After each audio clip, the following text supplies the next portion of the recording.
नमस्कार, आदाब। मैं हूं अबुल नसर इकबाल। दोस्तों, बहुत सारी खबरें आ रही हैं मिडिल ईस्ट से, ईरान से, फिलिस्तीन से, इसराइल से। वो खबरें तमाम आपको बताऊंगा, उस पर तबसरा भी करूंगा, विस्तार से भी आपको बताऊंगा। लेकिन पहले नजर डाल लेते हैं इन 5 बड़ी खबरों पर। डोनाल्ड ट्रंप अपने युद्ध रुकवाने के पुराने बयान से पलटे। ताजा बयान में कहा, इसराइल को जारी करेंगे हथियारों की मदद। इजरायली चैनल 12 के सीनियर रिपोर्टर का दावा। दक्षिण ईरान के सिस्तान प्रांत में ईरान रिवॉल्यूशनरी गार्ड्स के ऑपरेशन में मोसाद से जुड़े 70 आतंकी मारे गए। ब्रिटिश सांसद जेरेमी कॉर्बिन का बयान, कहा ब्रिटिश सरकार का गाजा में चल रहे युद्ध को जेनोसाइड ना मानना एक बड़ा अपराध। फिलिस्तीन के वेस्ट बैंक को कब्जे में लेने की इजरायली साजिशें फिर तेज हुई। इजरायली मिनिस्टर ने कहा वेस्ट बैंक है इजराइल का हिस्सा। और माइक हकबी इजराइल में हो सकते हैं अगले यूएस एम्बेसडर। माने जाते हैं कट्टर इजरायली समर्थक। फिलिस्तीन के विरोध में दे चुके हैं कई बयान। द लाइव टीवी, सच सबसे आगे। तो दोस्तों, ये आज की 5 बड़ी खबरें हैं। एक एक करके मैं इन खबरों को लूंगा और आपको बताऊंगा विस्तार से कि आखिर इसके पीछे जिस तरह की राजनीति और जिस तरह की साजिशें चल रही हैं अमेरिका की तरफ से, इजराइल की तरफ से, वो क्या हैं और किस तरह से इनको काउंटर करने की कोशिशें फिलिस्तीन की तरफ से हो रही हैं। पहली खबर पर आते हैं। डोनाल्ड ट्रंप के युद्ध रुकवाने के अपने पुराने बयान से वो पलट गए हैं। आपको दोस्तों याद होगा, जिस समय डोनाल्ड ट्रंप चुनाव लड़ रहे थे, जिस समय वो वोट मांगने के लिए अलग अलग कम्युनिटीज में जा रहे थे, तो अरब अमेरिकन कम्युनिटी हो या पाकिस्तान के मुसलमान वहां हों, बांग्लादेश के मुसलमान हों, दुनिया भर के कहीं के भी मुसलमान वहां पर हों, वो उनसे जाकर ये वादा कर रहे थे कि अगर वो सत्ता में आते हैं, अगर उनकी सरकार बनती है, तो वो युद्ध रुकवा देंगे। ये बयान बाकायदा उनके दर्ज हैं, डॉक्यूमेंटेड हैं, तमाम अखबारों में, तमाम चैनल्स पे उनके ये बयान चले हैं। आपने भी ये बयान देखे होंगे। लेकिन अब जो खबर आ रही है वो वाकई चौंका देने वाली है। बल्कि मैं कहूंगा चौंकना तो नहीं चाहिए, क्योंकि डोनाल्ड ट्रंप शुरू से ही इजराइल के समर्थक रहे हैं और ये माना जाता है कि इजराइल को जितना समर्थन डेमोक्रेट्स की सरकार में नहीं मिलता, उतना रिपब्लिकन्स की सरकार में इजराइल को समर्थन मिलता है।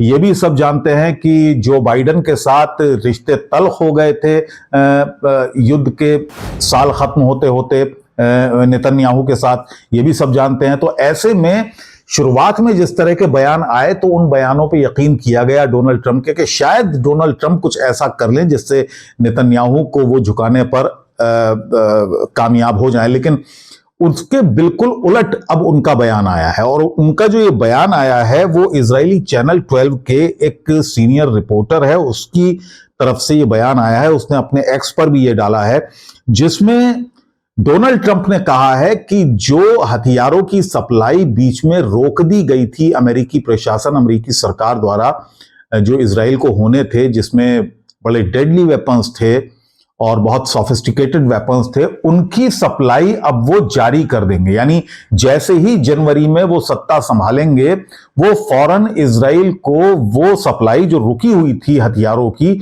वो जारी कर देंगे। एक बयान में यह भी कहा गया है कि वो चाहते हैं कि इस युद्ध में इजराइल को जीत मिले। ये इसी रिपोर्टर के हवाले से यह खबर है कि वो, यानी डोनाल्ड ट्रंप चाहते हैं कि इस युद्ध का खात्मा इजराइल की जीत के साथ हो। तो एक तो खबर यह है, और इस पर चौंकना इसलिए भी नहीं चाहिए क्योंकि डोनाल्ड ट्रंप पहले से ही, जैसा कि मैंने कहा, इजराइल के समर्थक रहे हैं।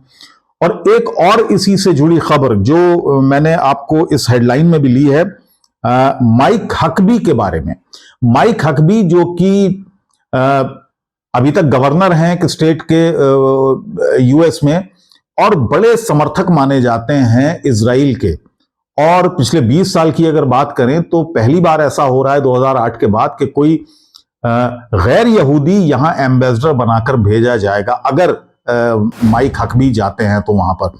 और माइक हकबी के बारे में ये सर्वविदित है, सब जानते हैं कि कट्टर समर्थक हैं इजराइल के, कट्टर विरोधी हैं फिलिस्तीन as a nation, as a state के। तो और ये अगर बयान हम देखें, माइक हकबी के अगर पुराने हम बयान देखें, तो पुराने बयानों में भी उनके उन बयानों में वो साफ विरोध झलकता है। यानी इजराइल के समर्थन में और फिलिस्तीन के विरोध में जो उन्होंने बयान दिए, ये अभी के बयान नहीं है, युद्ध शुरू होने से पहले से भी अगर वेस्ट बैंक को लेकर उन्होंने बयान दिया तो उन्होंने ये कहा था, एक बार आपको याद होगा, मैं अभी वो कटिंग भी आपको दिखाऊंगा, जिसमें उन्होंने कहा था कि फिलिस्तीन का जो वेस्ट बैंक है, ये वेस्ट बैंक नाम की कोई जगह नहीं है, ये जूडिया और समायरा है और इनका जिक्र बाइबल में मिलता है। यानी अब्राहमिक काल से ये जो क्षेत्र हैं ये इजरायली हैं और इजरायलियों का जो यहां पर दावा है वो उसको जायज मानते हैं। तो ये उनका बयान फिलिस्तीन के विरोध में पहले भी आ चुका है और ये लगभग साफ कर चुके हैं डोनाल्ड ट्रंप के माइक हकबी ही राजदूत होंगे। अगर ऐसा होता है तो डोनाल्ड ट्रंप ने एक तरह से अपनी नीति भी इजराइल को लेकर साफ कर दी है। यानी इजराइल को जो समर्थन देने की बात कर रहे हैं, जो इस चैनल के हवाले से रिपोर्ट्स आ रही हैं, चैनल 12 के हवाले से, इजरायली चैनल है, इसके हवाले से जो खबर आ रही है उसके रिपोर्टर के हवाले से, वो सही हो सकती हैं कि पूरा समर्थन इजराइल को मिलेगा। यानी मैं ये मानता हूं जाती तौर पर कि जितना समर्थन बाइडेन प्रशासन नहीं देता था इजराइल को फिलिस्तीन के खिलाफ, उतना समर्थन, उससे कहीं ज्यादा समर्थन मिलेगा अब रिपब्लिकन्स की तरफ से, यानी डोनाल्ड ट्रंप की तरफ से इजराइल को। तो ये युद्ध और बढ़ सकता है। अब आते हैं दूसरी खबर पर। वो खबर है दक्षिण ईरान के सिस्तान प्रांत से। यहां पर एक बड़ी खबर यह आ रही है कि प्रेस टीवी के हवाले से यह खबर है कि सिस्तान प्रांत में जो ईरानी रिवॉल्यूशनरी गार्ड्स हैं, यानी एक फौज का एक टुकड़ी है, बड़ी सोफिस्टिकेटेड, एक पूरी दुनिया में माना जाता है रिवॉल्यूशनरी गार्ड्स को, उनके एक ऑपरेशन में लगभग 70 मोसाद एफिलिएटेड जो आतंकी हैं वो मारे गए हैं और बहुत सारे पकड़े भी गए हैं। दोस्तों आपको याद होगा यहां पर दक्षिणी जो ईरान का हिस्सा है, साउथ ईस्ट का कह लें, इसमें सिस्तान प्रांत आता है, बलूचिस्तान आता है, तो यहां पर ऑपरेशंस काफी तेज किए हैं। और जब से आपको याद होगा हमास चीफ की मौत के बाद, जो कि ईरान में तेहरान में उनकी मौत हुई थी, उसके बाद बहुत सारे अंदेशे जताए गए थे कि मोसाद का पेनिट्रेशन बहुत ज्यादा है, यहां तक कि मोसाद वहां की फौज तक में पेनिट्रेट कर चुका है, मोसाद के जो एजेंट हैं। तो उसके बाद ईरान काफी चौकन्ना हो गया था, ईरान ने बहुत सारे ऑपरेशंस चलाए और दावा यह किया जा रहा है कि लगभग 46 ऐसे लोगों को अपने कब्जे में भी लिया है जिनके साथ उन्हें शक है कि इनके कनेक्शंस मोसाद के साथ हैं। और अब यह खबर आ रही है कि दक्षिण ईरान के सिस्तान प्रांत में, जहां पर बहुत ज्यादा उथल पुथल मची हुई थी, उथल पुथल होती रहती है, बम धमाके होते रहते हैं, वहां की सिचुएशन को जितना भी खराब करने की कोशिश होती थी वो इजराइल के मोसाद की तरफ से होती थी। तो ये खबर उसी से जुड़ी हुई है कि दक्षिण ईरान के सिस्तान प्रांत में जो 70 लोग जिनको बताया जा रहा है कि ये मोसाद से जुड़े हुए थे, उनको खत्म कर दिया है, ढेर कर दिया है। एक और बड़ी खबर आ रही है ब्रिटेन से। यहां ब्रिटिश सांसद हैं एक जेरेमी कॉर्बिन, इन्होंने बड़ा एक जबरदस्त बयान दिया है और फिलिस्तीन के फेवर में उन्होंने यह बयान दिया है। उन्होंने कहा है कि गाजा में जो युद्ध चल रहा है वो एक तरह का नरसंहार है और ब्रिटिश सरकार इसको एक्नॉलेज नहीं कर रही है, इसको रिकॉग्नाइज नहीं कर रही है बतौर नरसंहार। अगर ब्रिटिश सरकार ये नरसंहार नहीं मानती है, इसको जेनोसाइड नहीं मानती है, तो ये इस समय का सबसे बड़ा अपराध है। ये जेरेमी कॉर्बिन जो कि सांसद हैं, एमपी हैं ब्रिटेन के, उनका ये बयान आ रहा है कि ब्रिटिश सरकार को इसको जेनोसाइड मानना चाहिए, एक बड़ा युद्ध अपराध मानना चाहिए, और अगर ब्रिटिश सरकार ऐसा नहीं कर रही है तो ये अपने आप में अपने समय का एक बड़ा अपराध है। अब आते हैं उस वेस्ट बैंक की बात पर जो मैंने हेडलाइन में ली है, और यह सबसे महत्वपूर्ण खबर है दोस्तों आज की। वेस्ट बैंक जिस पर पहले से ही बुरी नजर इजराइल की रही है, यूएन ने तमाम सैंक्शंस लगाए, यूएन ने तमाम इसके खिलाफ प्रस्ताव लेके आए, लेकिन अमेरिका क्योंकि वीटो कर जाता था लिहाजा वो प्रस्ताव गिर जाते थे। वेस्ट बैंक जो इलाका है वो फिलिस्तीन का है और इन इलाकों में अपनी कॉलोनीज धीरे धीरे बनाई, यहां पर यहूदी कॉलोनीज बनाई गई इजराइल द्वारा, और इजराइल धीरे धीरे यहां की जमीनों पर कब्जा करता रहता है। आपको याद होगा बहुत सारी वारदातें यहां पर हुई हैं, बहुत सारे, क्योंकि सेटलर्स के पास यहां पर हथियार हैं।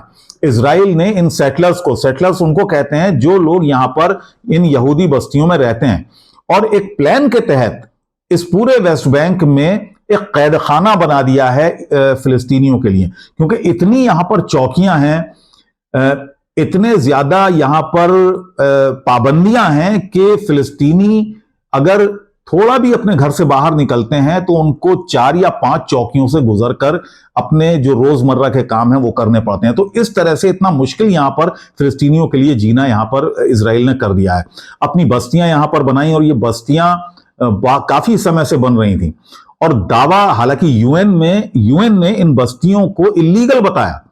यूएन बार बार ये कहता रहा है कि ये बस्तियां और ये दावा पूरी तरह से इलीगल है। वेस्ट बैंक का पूरा इलाका फिलिस्तीन का है। वैसे तो पूरा इजरायली फिलिस्तीन है, लेकिन यूएन में जो मौजूदा स्थिति है वो मैं आपको बता रहा हूं।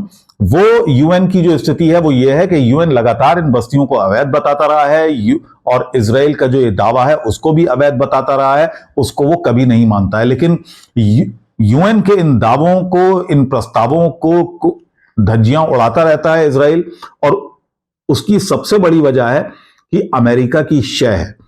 अमेरिका की शय इसलिए है क्योंकि नवनिर्वाचित राष्ट्रपति डोनाल्ड ट्रंप भी जायज कह चुके हैं, और जिस राजदूत का जो पोटेंशियल यूएस एम्बेसडर है, जो हो सकता है, उसकी अगर मैं बात करूं, माइक हकबी, तो वो भी ये कह चुका है कि जो वेस्ट बैंक में इजरायली कॉलोनीज हैं वो पूरी तरह से जायज हैं। वो तो इस पूरे इलाके को जोड़ देता है बाइबल एरा से, यानी हजरत इब्राहिम के वक्त से वो जोड़ देता है कि हजरत इब्राहिम के समय से इजरायली यहां पर रह रहे हैं, लिहाजा इस पर यहूदियों का कब्जा है। हालांकि सन 70 ईस्वी के बाद से कोई इजरायली यहां पर नहीं था, किसी तरह का यहां पर, जो रोमन्स ने सन 70 ईस्वी में यहां से यहूदी इलाकों से पूरे इजरायलियों को, यहूदियों को यहां से खदेड़ दिया था। उसके बाद ईसाइयों की यहां पर हुकूमत रही, ईसाइयों के बाद मुसलमानों की यहां पर हुकूमत रही।